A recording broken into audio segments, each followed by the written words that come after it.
Hello दोस्तों, भक्ति talks में आपका स्वागत है दोस्तों। आप सभी को हनुमान जी की जो भगवान जी की जयंती है, हनुमान जी की, उसकी सभी की शुभकामनाएं आपको दोस्तों। और शास्त्रों के अनुसार चैत मास की जो पूर्णिमा तिथि पर भगवान हनुमान जी अवतार ग्रहण किया था दोस्तों, तभी से चैत मास की जो पूर्णिमा है भगवान हनुमान जी के जन्मोत्सव के रूप में मनाते हैं हम। भक्त हनुमान जी की पूजा अर्चना इस दिन करते हैं और उनके मन की जो समस्त कामनाएं होती हैं हनुमान जी उन्हें पूर्ण करते हैं। भगवान जब प्रसन्न हो जाते हैं तो जीवन के सभी कष्ट दूर हो जाते हैं दोस्तों, और सभी प्रकार के दुख दर्द संताप शोक से मुक्ति मिल जाती है उनको। तो संकटों से मुक्ति पाने के लिए और हनुमान जी की विशेष कृपा प्राप्ति के लिए, मन की समस्त कामनाओं को पूर्ण करने के लिए बल बुद्धि विद्या के दाता भगवान हनुमान जी की आराधना की जाती है और पूर्णिमा के दिन सभी को करनी चाहिए। वीडियो आप जानेंगे कि चैत मास की पूर्णिमा तिथि अर्थात हनुमान जी के जन्मोत्सव के दिन किस प्रकार से उनकी पूजा और आराधना करें, कौन सा उपाय करें और कौन सा शुभ मुहूर्त है जिस समय पूजा करने से हनुमान जी की विशेष कृपा प्राप्त होती है दोस्तों। तो ऐसी कौन सी वस्तु हनुमान जी को अर्पित करें जिससे कि हमारी मन की जो कामना है वो पूर्ण हो, और रोगों से मुक्ति की जो कामना हो, ऋण मुक्ति से वो कामना भी पूर्ण हो, आर्थिक समृद्धि हो, शत्रुओं से मुक्ति पाना चाहते हैं तो कौन सा उपाय करें, किस प्रकार से हनुमान जी को प्रसन्न करें हम कि हनुमान जी के जन्मोत्सव पर हनुमान जी की कृपा यानी पूजा विधि करें, उपाय करें। तो वीडियो को आपको इसीलिए है, पूरा ज़रूर देखिएगा। वीडियो अच्छी लगे तो लाइक भी करिएगा दोस्तों, और चैनल को सब्सक्राइब भी करिएगा दोस्तों। यह एकमात्र जरिया है जिससे मुझे पता चलता है दोस्तों कि यह वीडियो आपको अच्छी लगती है, आपके लिए यह वीडियो उपयोगी है। अगर वीडियो अच्छी लगे तो लाइक तो आप करिएगा ज़रूर, इसी से हमें पता चलता है कि आपको वीडियो अच्छी लगी है। चैत मास की दोस्तों पूर्णिमा तिथि कब प्रारंभ हो रही है, कब समाप्त हो रही है, हनुमान जी का जन्मोत्सव हमें कब मनाना है, तो देखिए मास की पूर्णिमा तिथि का प्रारंभ जो है वो 1 अप्रैल 2026 को यानी बुधवार के दिन सुबह 7:07 पर पूर्णिमा तिथि का समापन होगा। 2 अप्रैल को सुबह 7:42 पर हनुमान जी का जो जन्मोत्सव मनाते हैं वो सूर्योदय कालीन पूर्णिमा में, और इसलिए 2 अप्रैल को 2026 गुरुवार के दिन हनुमान जी का जन्मोत्सव मनाएंगे। तो आप सभी से भक्त जो है पूर्णिमा तिथि पर व्रत धारण करते हैं तो 1 अप्रैल 2026 को आप पूर्णिमा का व्रत कर सकते हैं। स्नान आदि की पूर्णिमा 2 अप्रैल को है। चैत मास की पूर्णिमा से वैशाख मास का प्रारंभ हो जाता है दोस्तों। मास का प्रारंभ होगा 2 अप्रैल 2026 गुरुवार से। अच्छा, तो भक्तों पूर्णिमा तिथि का व्रत शुरू करना चाहते हैं, जो भक्त पहली बार शुरू करना चाहते हैं तो इसी पूर्णिमा से आप पूर्णिमा का व्रत आप भी प्रारंभ कर सकते हैं।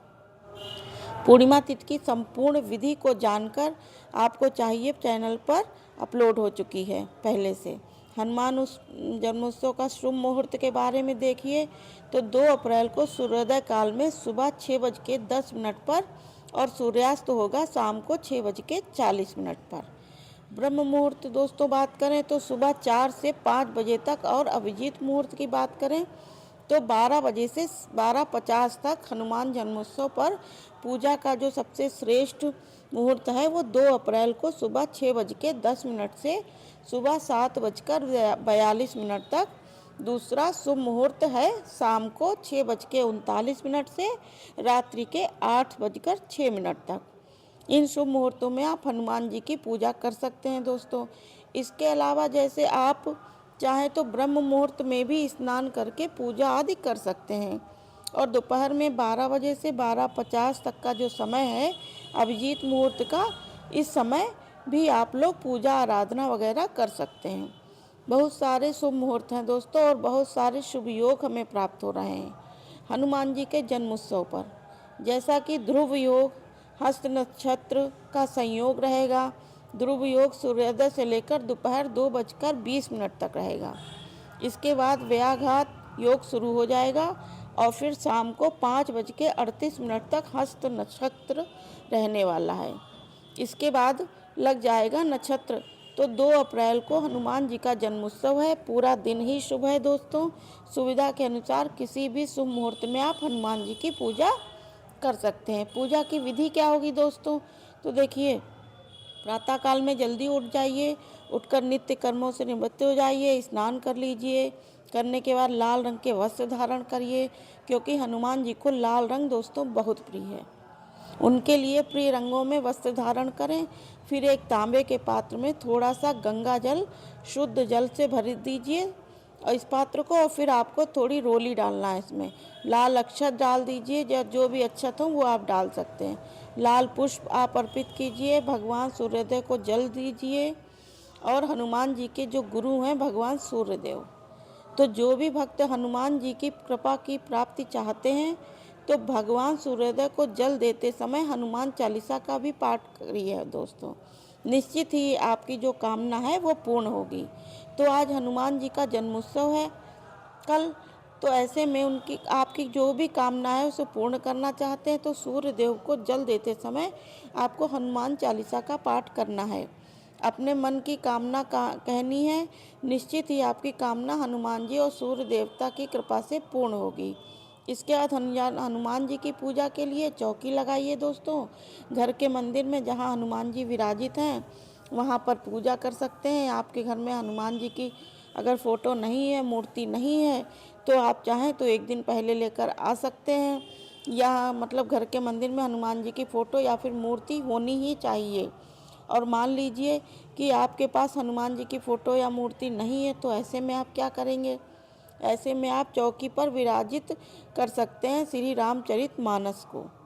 रामचरितमानस को विराजित कर दीजिए। इस ग्रंथ का सबसे ऊपर बना होता है राज दरबार का चिन्ह, जिसमें भगवान राम के साथ ही हनुमान जी भी विराजित होते हैं।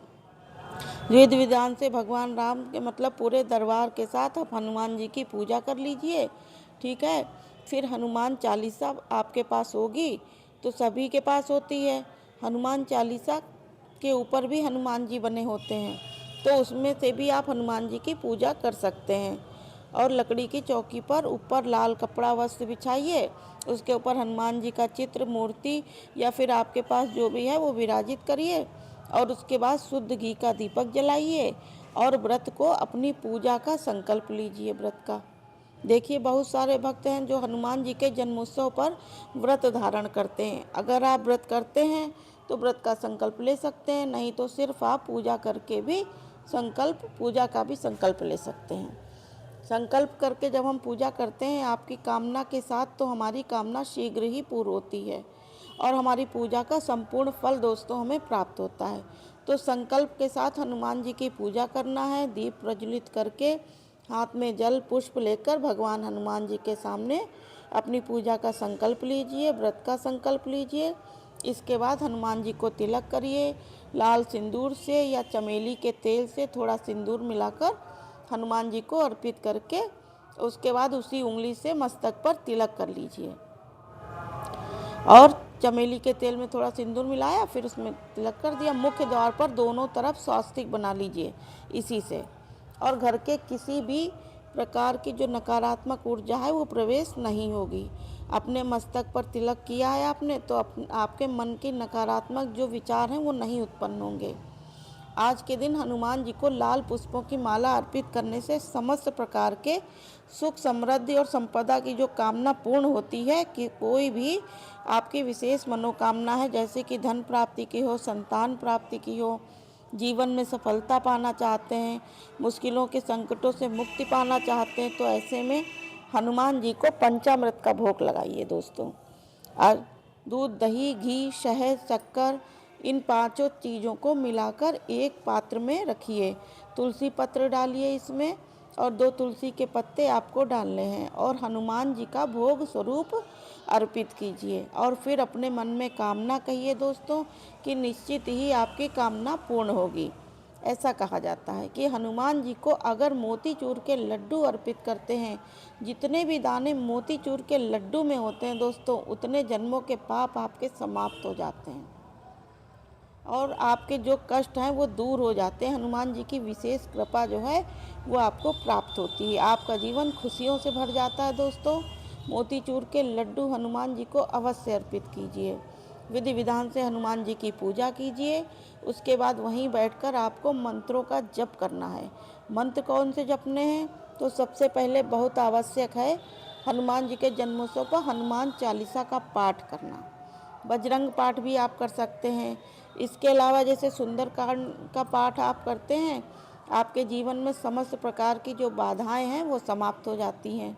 तो जीवन में सफलता पाने के लिए, कैरियर में सफलता पाने के लिए, जीवन के समस्त बाधाओं से मुक्ति पाने के लिए, किसी भी कामना को पूर्ण करने के लिए, हनुमान जी को प्रसन्न करने के लिए सुंदरकांड का पाठ करना अत्यंत आवश्यक है। सभी को करना चाहिए आज के दिन। अगर आप नहीं कर पाते हैं तो मोबाइल पर भी आप सुन सकते हैं। तो 2 अप्रैल को हनुमान जी का जन्मोत्सव है। विधि विधान से, श्रद्धा भाव से, समर्पित भाव से आप हनुमान जी की पूजा कीजिए, आरती कीजिए, क्षमा याचना कीजिए। घर के आसपास अगर कोई भी हनुमान जी का मंदिर है, वहाँ जाकर भी आप दर्शन कर सकते हैं, दीपदान कर सकते हैं। हनुमान जी के मंदिर में दीपदान करने से बिगड़े हुए काम भी बनने लगते हैं दोस्तों। नौकरी में, व्यापार में तरक्की होती है। अगर कोई भी कार्य आप करते हैं, काम बनते बनते अंत समय पर बिगड़ जा रहा है, तो बार बार प्रयास करने पर भी आपको सफलता नहीं मिल रही है, तो ऐसे में हनुमान जी के मंदिर में आपको दीपदान करना चाहिए। प्रत्येक मंगलवार को भी कर सकते हैं, नहीं तो हनुमान के जन्मोत्सव पर तो ज़रूर कर लीजिए दोस्तों। यह सभी उपाय कोई भी कर सकता है, पुरुष हो चाहे स्त्री हो, लड़कियां हो, कोई भी कर सकता है। हनुमान जी की पूजा हम सभी कर सकते हैं। बस इतना ध्यान रखिएगा दोस्तों कि अगर आप महिला हैं, लड़कियां हैं, तो आपको पीरियड्स वगैरह की अवस्था में हनुमान जी की पूजा नहीं करनी है। बाकी अगर आप शुद्ध हैं बिल्कुल, तो आप हनुमान जी के मंदिर जा सकते हैं, पूजा कर सकते हैं, तिलक कर सकते हैं, सब कर सकते हैं। उम्मीद करती हूँ दोस्तों आपको ये वीडियो उपयोगी लगी होगी। और वीडियो अगर अच्छी लगी है दोस्तों तो लाइक ज़रूर करिएगा। चैनल पर पहली बार आए हैं तो सब्सक्राइब ज़रूर करिएगा दोस्तों। आने वाली वीडियो में फिर मिलूँगी, तब तक के लिए ओके, बाय बाय।